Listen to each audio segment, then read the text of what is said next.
The African Union, along with Namibia and several other African countries, has called for maximum restraint in the US-Israel versus Iran war since it broke out. However, a seasoned Namibian diplomat and international relations analyst says this position reflects more than just diplomacy. It also reflects fear.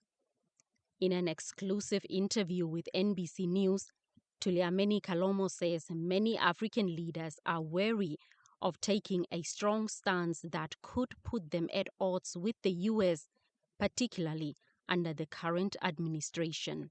I'm telling you, we are all scared of the United States, particularly this administration.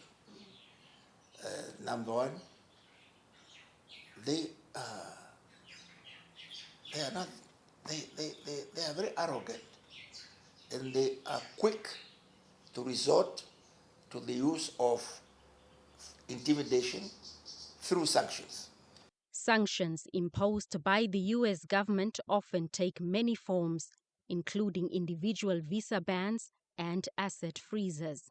Ambassador Kalomoh says these measures have left some African governments concerned that adopting a hard-lined position could lead to personal consequences for the leaders, further shaping their public pronouncements on the escalating conflict. So African ministers are scared in their pants that if I take too much a hardliner, I may be a victim of the visa ban. Or some of them in the African continent have assets in the United States. And this particular Trump administration in the United States is very vicious. They can easily freeze the assets of individual ministers.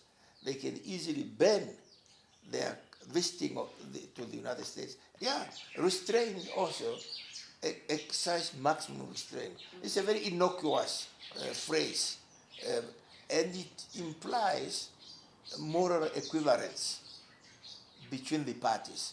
Right now, we should have called for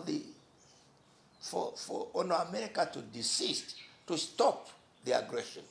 We should have called on Israel to stop the aggression. We should express solidarity with Iran under illegal aggression. But we are afraid if we call for solidarity with Iran, we may be punished by the Americans. Still, Kalomoh acknowledges a broader lesson for African countries, that is, the need to prioritize their own national interest and social services. In our education systems, in our health systems, we can't go all and die in the foreign capitals, in countries whose leaders invested in their own economies, in their own social facilities. As tensions continue to rise, African governments appear to be walking a diplomatic tightrope, balancing calls for peace with concerns over potential fallout. South Africa's President Cyril Ramaphosa even announced that his country stands ready to mediate in the conflict if requested to do so. Blanche Goreses, NBC News.